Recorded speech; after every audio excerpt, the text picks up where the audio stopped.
Aku lulus kuliah dari Sydney, umur 19 aku S1 di Sydney, aku balik ke Indonesia dan aku ngelihat pada saat aku kuliah itu banyak teman seangkatan atau di atas angkatan aku dikit, mereka aku lihat kok enak ya hidupnya. Mereka benar-benar ahli waris dari orang tua gitu. Tapi aku lihat sekarang ini kan udah ada jeda kurang lebih ya 15 tahunan lah. Ya. Aku ngeliat mereka semua pada beralih profesi jadi properti, menjual properti yang papa mama mereka beli dan kasih ke mereka gitu. Oke. Jadi mereka oke. diwarisin, terus ya udah mereka hambur-hamburin, bikin kafe, bikin apa gagal sampai harus jual properti yang dikasih sama papa Oke. mamanya gitu. Bukan kerja mereka, bukan real estate agent ya, emang jual aja gitu ya. Oke. Dan itu sebenarnya kita nggak bisa mewarisi kepada anak kita banyak hal dan kekayaan itu kadang harus diwarisi dengan mental dan keahlian, bukan dengan keuangan.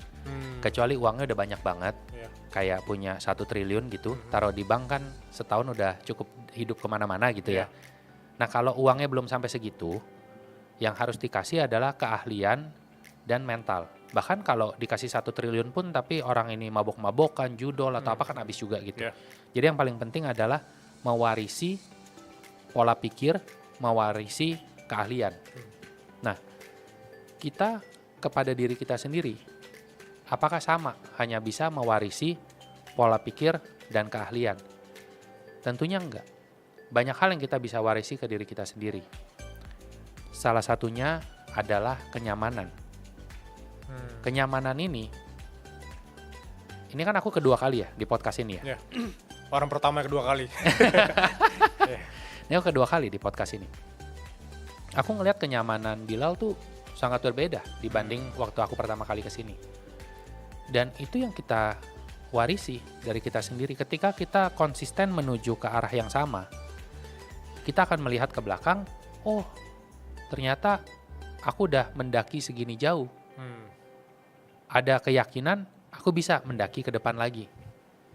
Nah, itu yang kita warisi yang mungkin orang tua kita tidak bisa mewarisi ke kita. Berapa banyak orang kaya malah anak-anaknya jiper. Dari kecil nggak pernah disuruh masak sendiri.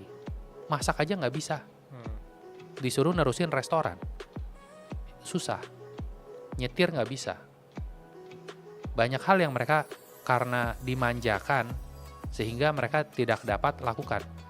Maka confidence level itu tidak bisa diwarisi oleh orang tua ke kita. Karena apa yang mereka lakukan belum tentu kita bisa lakukan lagi. Tapi yang sudah pernah kita lakukan, yang sudah biasa kita lakukan, bisa kita lakukan lagi dan belum tentu orang lain bisa. Ini kita ngomong output bukan outcome ya. Jadi kalau nanti ada yang klip nih, katanya bikin Bardi sekarang nggak bisa lagi. Ya aku bisa ngulangin output yang sama pada saat Bardi itu, tapi outcome-nya mungkin beda karena nggak ada COVID-nya. Tapi aku bisa mengulang output yang sama karena emang aku yang lakukan sendiri. Dan ketika kita merintis, ketika kita serius untuk berkembang, maka harga yang kadang harus kita bayar yaitu kesepian. Kita sendiri ngelakuinnya. Dan ini ngingetin aku dengan conversation aku bareng Rory Ashari. Dia cerita bahwa dari kecil dia itu sudah dianggap berbeda. Dia pernah nyari uang menjadi badut.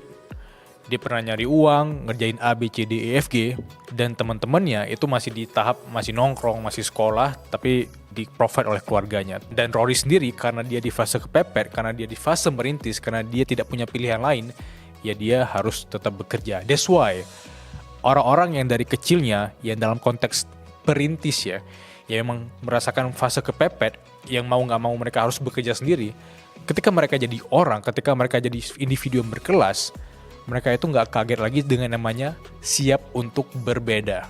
Dan itu sangat relate ke aku, bahwa walaupun kita hidup di tengah masyarakat, bisa jadi kita punya kesempatan untuk menentukan arah GPS hidup kita. Kita nggak harus digiring oleh mayoritinya kerja A, kita ikut kerja A gitu. Nggak harus. Siaplah untuk jadi manusia berkelas dengan menjadi berbeda. Aku dari dulu udah ngerasa berbeda karena mungkin karena keadaan yang keras ya, kondisi yang keras yang mengharuskan aku harus kerja ekstra dibanding teman-teman.